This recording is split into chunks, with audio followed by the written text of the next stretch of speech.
Hello, everybody, and welcome to the next conversation that we're having as part of Empowerthon, which is the inaugural fundraiser for the Parent Tween Foundation.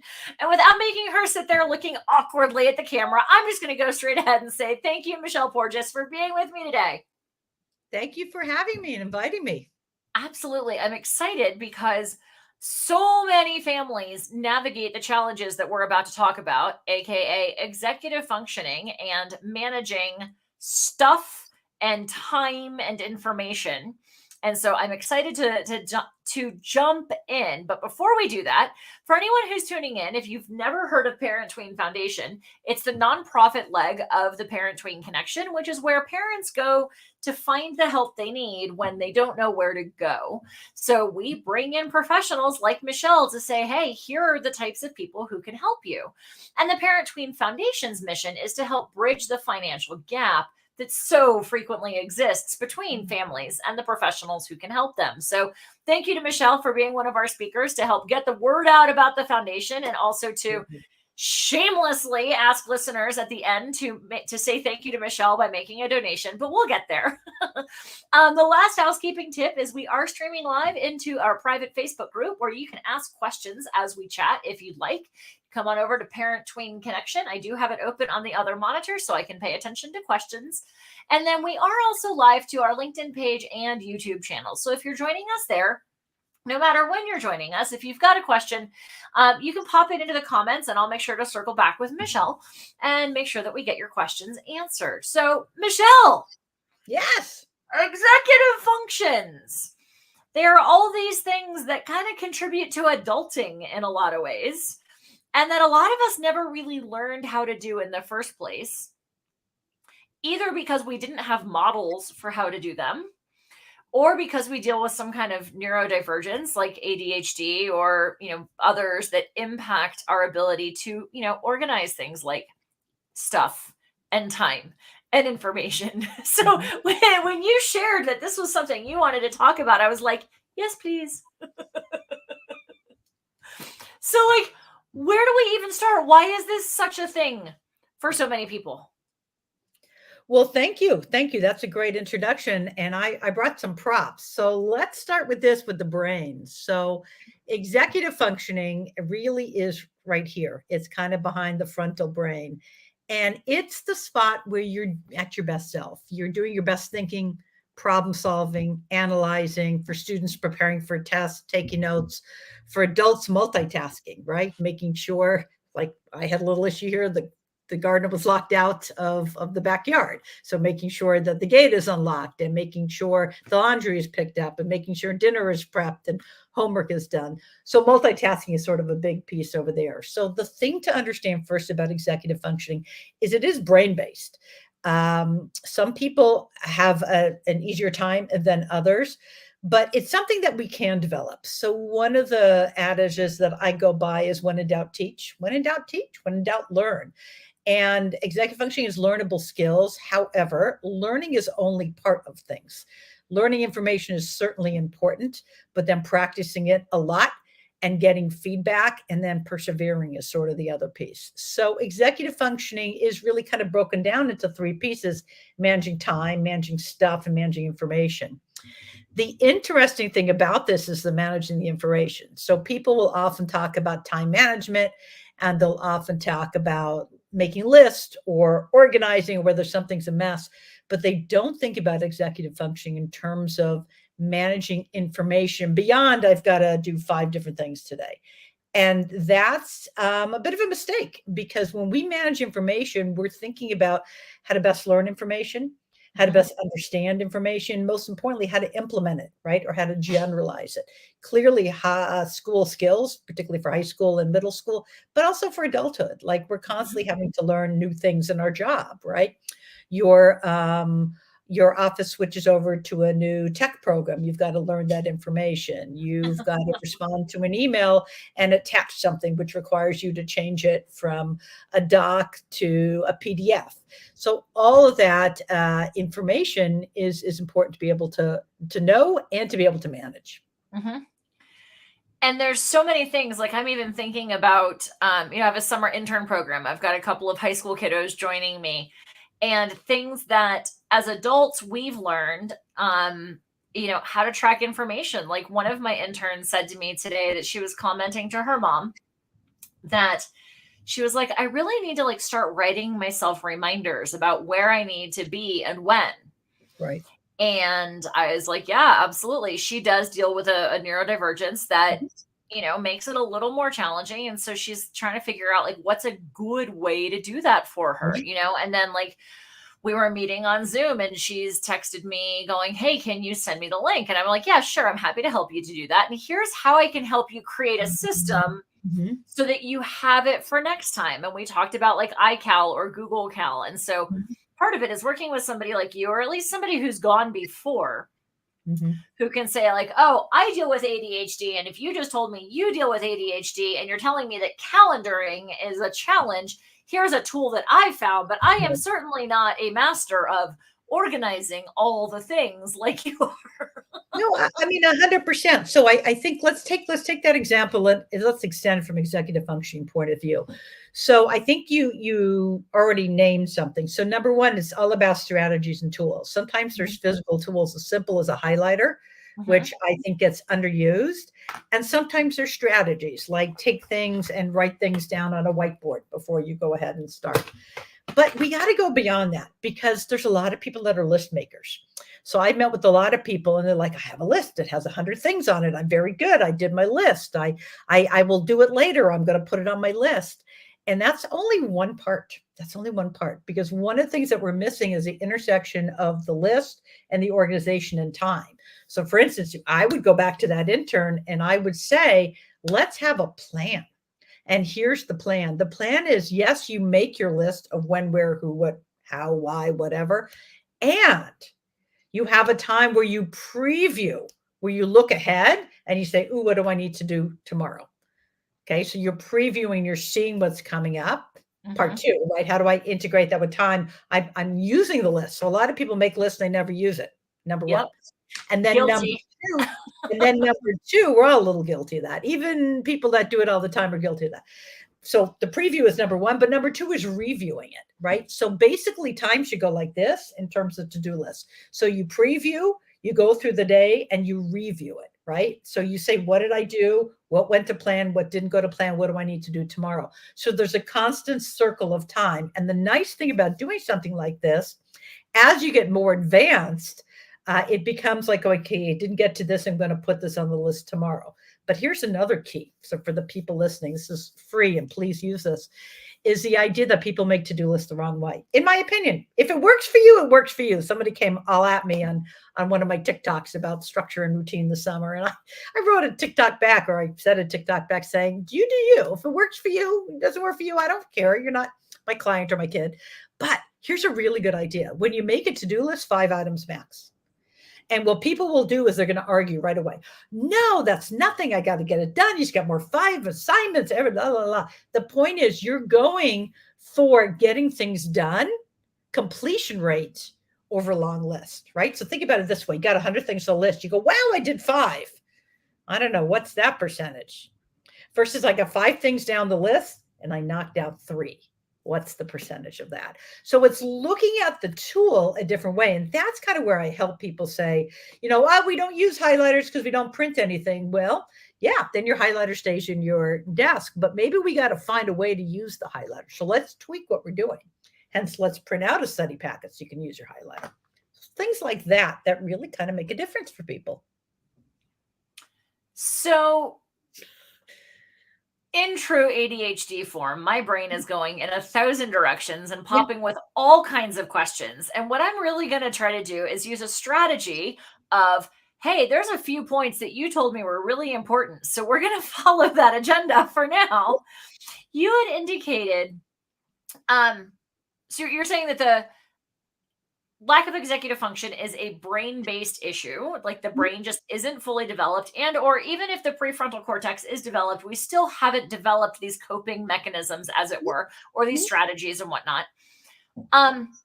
You told me there are 3 key components that are necessary in order to succeed, not just in school, but also in life. Let's start there, and then we can dive into more strategies. beyond Sure. that. Right. So when we go back to sort of my three, let's take them apart. So managing time, that's time management. So one of the things that we see with time management is that people are not effective planners of time or utilization of time. So Mhm. what happens is there's something called time blindness, and time blindness looks like this. Is it due? No. Okay, great. Whereas my mind goes, oh, it's not due now. Let me plan when I'm going to do it. Or it's not due now. Let me put this on the list for next week. For time blind people, if it's not now, it falls off the list. So Mhm. learning ways to manage time, and I like to look at time, particularly with students, in multiple ways. Number one, what does your homework time look like? Or what does a day look like? Number two, what does your week look like? And it's done for very specific reasons. And number three, what does your month look like? I don't typically look with my clients at yearly goals or the 5-year plan. That's just not where I'm at. If you've already got those other things mastered, you probably don't need to have big conversations with me. But Mhm. really managing time, right? And there's tools with that. So one tool is, what is your best to-do list? So I'll tell you, for most people, what it's not. It's not, I'll put it down on my phone. Think about it this way. If it already worked, if you already put things down on your phone, we're probably not having a conversation other than something like this. So really thinking about what works. Is it a book of lists? Is it a whiteboard? The reason I like the whiteboard is for young people, they like the feel of doing this, and they can just Mhm. wipe it clean, and we're not losing pieces of paper. They lose the whiteboard sometimes, but if we say the whiteboard always stays in the desk, it can, or you put a hook up for it to be there, it's fine. And Mhm. then certainly calendars. Like, I have nothing against online calendars. I love tech. I love doing all that. But I think there's sometimes a place for paper pencil. And that is sort of shown, being able to write things down does help things get into the brain. Mhm. It might be seen as old school, but then again, it works. But it's not the only way. I think there's ways to do things. But, having a calendar up, a monthly calendar, and updating it. So a lot of people say, oh, I have a calendar. I say, great. And it's on January. We're in June. So, oh, wait, well, I just didn't. So it doesn't get utilized, right? It's a kid who comes home with the assignment planner with the cute logo from school on the front. And maybe for the first week, there's things written, and then there's not for the rest of the year. And it's not a teacher bash at all. Teachers are super busy. But for a planner to get you worked with and used correctly, it's got to be used. It's got to be opened, Mhm. right? At the bottom of the backpack, under the bed, the dog's bed, wherever people find these things is just not good. So that's organizing time. Organizing stuff is the idea that everything has a place, including you. So what does your environment look like? And I'm not all, 100% neat. When I look at this desk, it's not bad, but I know where things are, right? So do you know where things are? So often with kids, we go on a scavenger hunt of materials. The number of kids that don't know where stapler is in their home, or a hole punch, or they don't know where the computer paper is, or they can't find, the plug or the outlet or whatever. So knowing where things are. And some of that is literal folders, meaning you can have Google Drives and folders, and I have plenty of them on my computer, but some of it is having, learning how to actually use folder or use an organizational system. What does that look like to Mhm. have folders or notebooks or whatever you want to do with organize? And then the Mhm. organizing of information, which again is key. So with young people, I do a lot with, how do you use a book? I don't like kids reading from screens. They can read whatever they want from screen, but not for school. They got to have the book. So here, let me show you another technique. Sorry. So when I'm doing summer reading, I have the kid actually get the book. And this is a new book we haven't worked with yet, but they're highlighting in the book, and they're annotating in the book, and they're writing notes in the book. And what happens is, the more you interact with information, the more you actually interact with information, the better you know it. Not knowing it to memorizing. I think we went down a bad path with this idea of memorizing, whether it was for spelling words or it was for information. I mean, certain things I guess you have to know, right? Mhm. But other things, it's not about memorizing, it's how quickly can you access information. That's what a learner is. A learner doesn't have everything in their head, but they can go, hold on, boom, got the information. Mhm. Even doctors, I mean, we certainly expect them to have something in their head, but we expect them to get the answer to us quickly. You don't have to Mhm. memorize everything. So being able to know where information is, organize information, go back to information. So again, once I put kids back into a book and I have them highlight and underline and notation, all of a sudden it looks like their comprehension is improving. Mhm. Sometimes it is. but a lot of times they're actually engaging with the books, so they actually know what they're reading. Mhm. And then it makes a difference not on what they're reading, but what they're participating in class, how they're behaving in class because they're not Oh, acting up, yeah. and then what they can do for the writing. And as Right. adults, the same thing. I think that could be a little bit the downside of a podcast, right? You listen to it, but you're doing 14 other things. So Mhm. another example, a lot of interventions are like use audio tapes. Very Mhm. relaxed in this house. People walk through and okay. So there's audio tape, but you know what? This is real life It and totally is. It keep totally is. on your cognitive thinking, which I'm doing as well. So when you actually listen to a podcast, you're doing 15 things, or when a kid does an audiobook, because people, yeah, an audiobook. Well, I don't mind an audiobook. I think it's great, but here's my rule with the audiobook. You're going to sit with the book. The book's being read. And all of a sudden, an audiobook isn't as interesting, right? Because you have to do something. You've got to engage more of your brain Right. in Right. order to do stuff. And when you do something, you learn. So it's the same thing when people listen to podcasts. And they're like, yeah, I listened to 15 different books this year. I'm like, wow, like I'm not a big reader. Come to hear that that's always on the drive backwards and forwards. And I'm sure they've gotten good information. And I'm sure people are a little more tuned in like that. But have they gotten depth? I don't know. I don't know. Maybe Right. they've gone back and listened to pieces again. It's just Right. an interesting way to look at things. So, can I ping you with a couple of questions? Hang away. All right. So, looking at, again, managing time, stuff, and information. Time. To your point about time blindness, and Yeah. that often folks who deal with executive function challenges, it's either now or it's not now, like you said. And I can definitely relate to that personally. And I remember my mother always yelling at me because I was a procrastinator when I was a kid. But now I'm able to reframe that and go, it's not procrastinating in that I was avoiding it. It was, okay, procrastinating in that it happened at the last minute because that's when it became now for me. And Right. that's when it became real.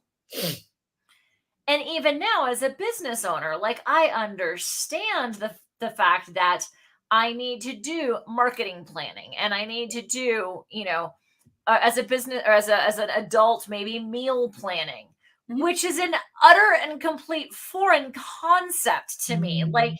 my husband will come in and be like, "What do you want for dinner?" And I'm like, "I don't know." And he gets mad because I don't know because I'm like, "But I'm not hungry. It's not now." Well, now, yeah.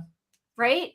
So for people who recognize that, okay, I know that there is value in planning, Mhm.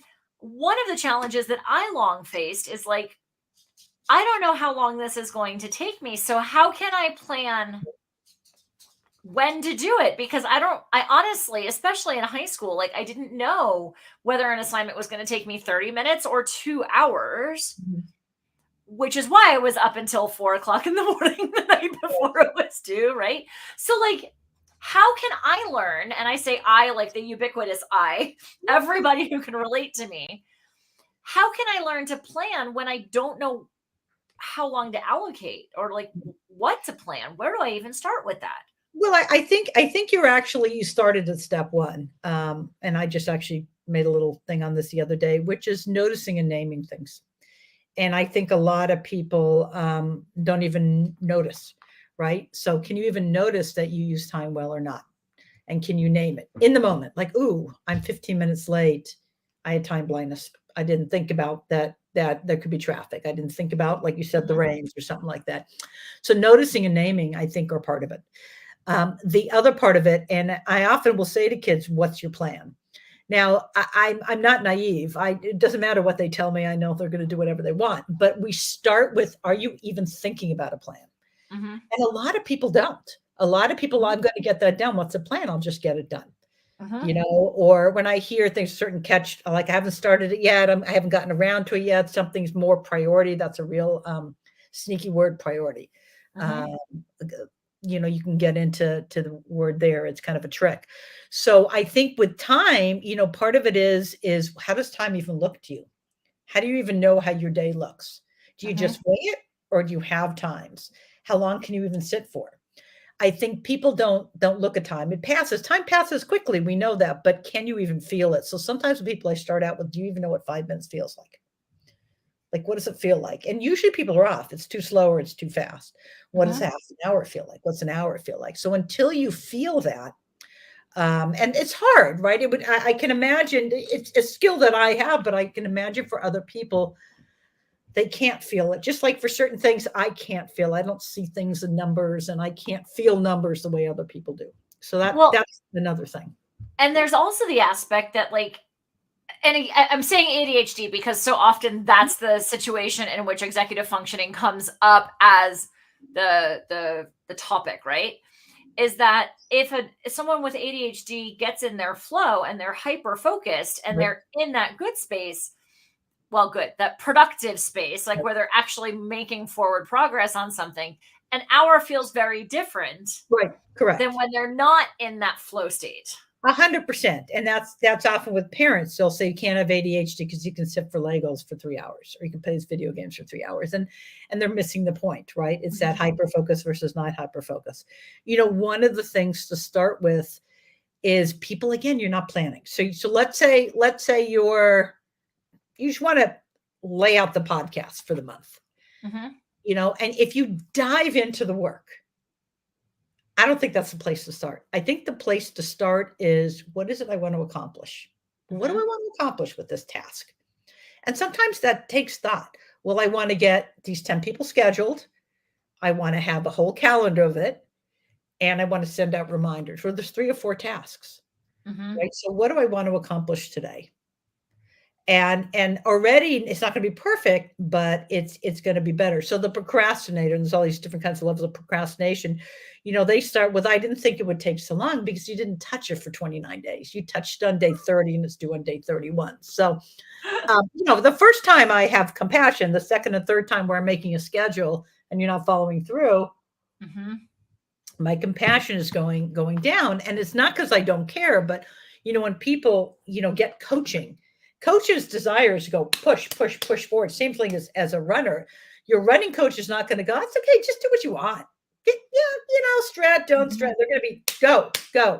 5 more seconds, 10 more seconds. So executive function coach does the same, or an accountability coach, there's all these terms for it. But you see the questions that I asked set you up for, like, okay, I'm going to do that. But then after you're done, you reflect. Like, ooh, I thought, because I've had kids go, it's going to take an hour. It's done in 5 minutes. I've had other kids go, it's going to take 20 minutes. They're done an hour and a half.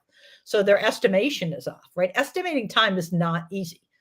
So we have to say, and then we learn, right? So when you tell me I can get this done, and I say, well, hang on, the last time you estimated that would be 30 minutes, it actually took 2.5 hours.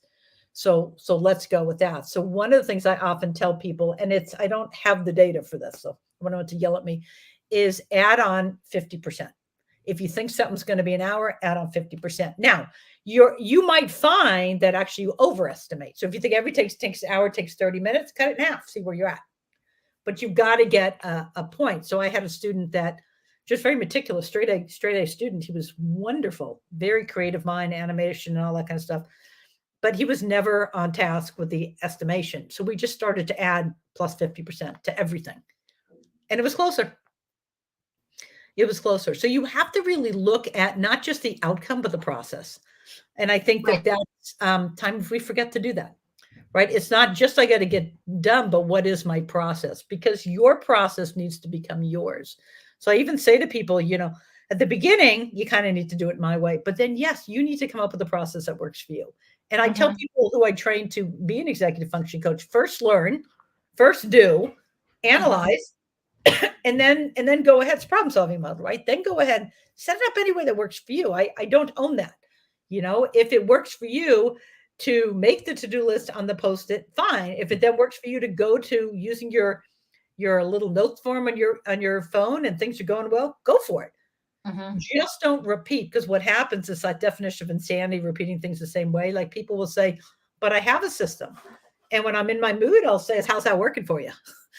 Well, not well, but all you do is repeat the system. And until you have other strategies where you can pull from and a process to pull from them, you're going to repeat the same strategies. Well, and that's something that I've definitely seen as I've explored more about executive functioning and understanding, oh, maybe that really is more of just something that I never learned how to do.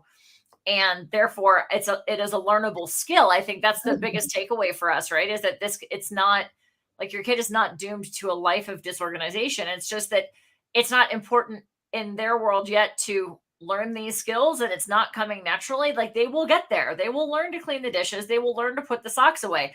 And the good news is that someday, if they don't, it's not your problem. It'll be their partner's problem. Right. And the other thing is that people understand, because people say, well, how long?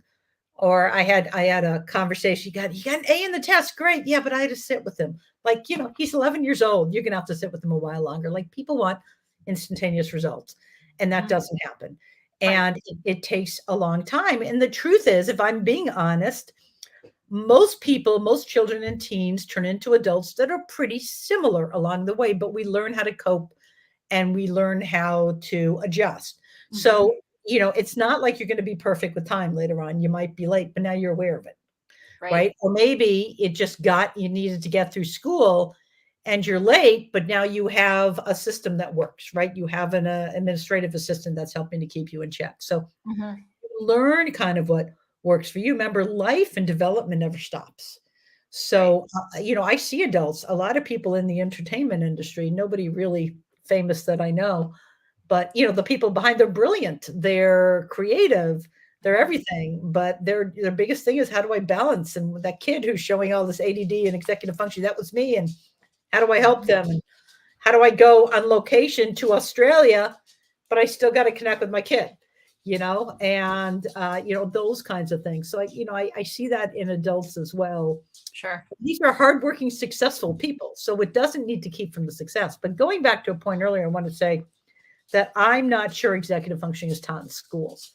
What is touched upon in schools, this is again not to bash teachers or schools or anything else, is the idea of study skills. But it's taught in such a way that, yeah, 25% will get it, but a lot of kids won't. And that's why we have to go in there and teach it again. So sometimes what happens is people will hire me or somebody else. They go back and they scream at the school, you didn't teach them. And they did, but it didn't sink in. Your kid wasn't ready. Or maybe they didn't. Maybe they did. Like I said, the assignment planner they did, they all love to say they use the assignment planner. And I for schools, private, public, look at these assignment planners, they're empty, because it's the day-to-day repetition, repetition, repetition Mhm. that's missing. Yeah, there's some little kids, particularly often female, or children who identify as female, that are super organized, right? The room is organized, their backpack is organized, the desk is organized, writing all that little bubble writing. It's great. And then you've got, their counterpart, sitting next to them, whose papers are flying all over the classroom. So. Right. The Dennis the Menace, the character that somehow is just always the flurry of activity and inconsistent information. Um, what about organizing stuff? Because I know, like, for middle school, late elementary, middle school in particular, and often right on up into high school, it's, my teacher gave me this permission slip that I needed to get signed, or Boy Scouts, Girl Scouts, extracurricular, in order to go participate. I was supposed to have had this Yep. form in, 3 days ago, and now I'm texting mom who's traveling, and the whole Yeah. world is going to end because I forgot. And then we end up with the whole downward spiral of, why can't I get it together to give my mother a simple piece of paper, Right. right? What are some suggestions to help those families? Yeah, so I think there's a couple of things. Number one, there's a lot of things we stop too soon in education. We stop reading with kids too soon. We go, great, you can read to yourself. And they go, well, that's not fun, where I think you can read to kids all the way through elementary, if not middle school, or have a family read. And Mhm. then the other thing we often stop, and I don't have one here, so I'm not going to get, oh, yeah, I do. Aha, I do. We stop, we stop folders. We go, you don't need a homework folder anymore. You have a binder to this and to that. The nice thing about a homework folder is it's easily findable, especially if you get these plastic ones. And you can start to train the kid to say, look, all papers go in there. And because remember, we can't just do things once. Every night we're going to open that up. Every night we're going to organize that backpack up, right? Because sometimes they lose it, but often it's there in their stuff. But nobody's organizing, right? Nobody's helping them organize. Yes, they should, but they don't. So help them organize the piece. So that's another thing, stopping that folder. I mean, my kids use some sort of folder all the way through high school, if not through college. Not that they didn't use binders and notes and everything else that they needed to do, but having a spot, right? You haven't created a spot, then you're yelling at the kid, or the kid doesn't have a place to put it, I think is important. The other thing that I think is important for kids in terms of organization is I'll say one of two things, and then I'll undo what I said. They should have a spot that's devoted to learning. Whether it's not a desk in their room or not, I can't say. Some kids can do it, some kids can't. However, if the desk has got every Lego creation, the gaming system, all that stuff, it's not great. So if it's a learning space, or it's a learning space at the time, it needs to be clear, flat, and only have learning utensils, right? If not, it's not a learning space. The other thing they have to have is either a basket or a box or a container that houses learning materials, highlighters, pencils, pens, scissors. So they're not getting up looking for these things. That has a lot to do with success too, in terms of organization. Some sort of filing system. My rule is nothing gets thrown out during the school year. Now, a handout might, although most things come electronically, but work doesn't get thrown out. At the end of the year, it's fine, because you never know when you have to look at it, when you got to study from it, when the teacher might want to see it again or not. Kids are too young to know what's important to not. And I would say all the way through high school. They're just young. Keep it to the end of the year, put it in a file. The end of the year, you can dump all the files. Sure. So we've got an organization of materials as well. But when you create spaces and you name what the spaces are for, you've got a better option. Now, here's what happens. And I always listen for what are these executive functioning difficulties. When you hear things like, I've got a new plan. I have a new plan how to organize the desk. I've got a new plan about how to do the work. That's a little bit of a yellow flag for me, because creating a plan is great, but following through with the plan is what gets it done. So when they have a plan of how to organize the desk, and I see people with that, I have a whole plan of how I'm going to write down everything. Next week, okay, I bought a new binder. I bought a new planner. I bought these new cutesy boxes. You've got to follow through with something. And that becomes really, really important. Yeah. And that follow through, again, like for us as adults, anytime that we're in any kind of middle or upper management or sales or entrepreneurship environment, that follow through is critical. And I know that there's a lot of folks that are like really good at, bringing people in, but the follow through is non-existent. And I know revenue suffers as a result. It does. And you'll see kids, you'll see people that will have things half organized and they're always in the middle of it, but I'm still in the middle, If there's not progress in a shorter amount of time, it's an organizational issue. Right. Because they don't know that they've gone through, but if there's no progress, it's still an issue. Right. I could talk and absorb insight from you all day long, Michelle, and I'm sure that there are others who could as well. And unfortunately, nobody has all day long to listen to us on the back and forth commute to work. I get it. So I'm going to say thank you. I'm going to say thank you for all of the work that you do with kids and with adults, because you do work with adults as well, don't you? Those of us who didn't learn these types of skills and would really like to. And thank you for your support of Parent Tween Foundation and for joining us today and being with us. And this is the time, anybody tuning in, for the shameless plug. That link is going to stay live. So if you're even listening to this 5 years from now, you can follow that link and come back to say thank you to Michelle for insight today.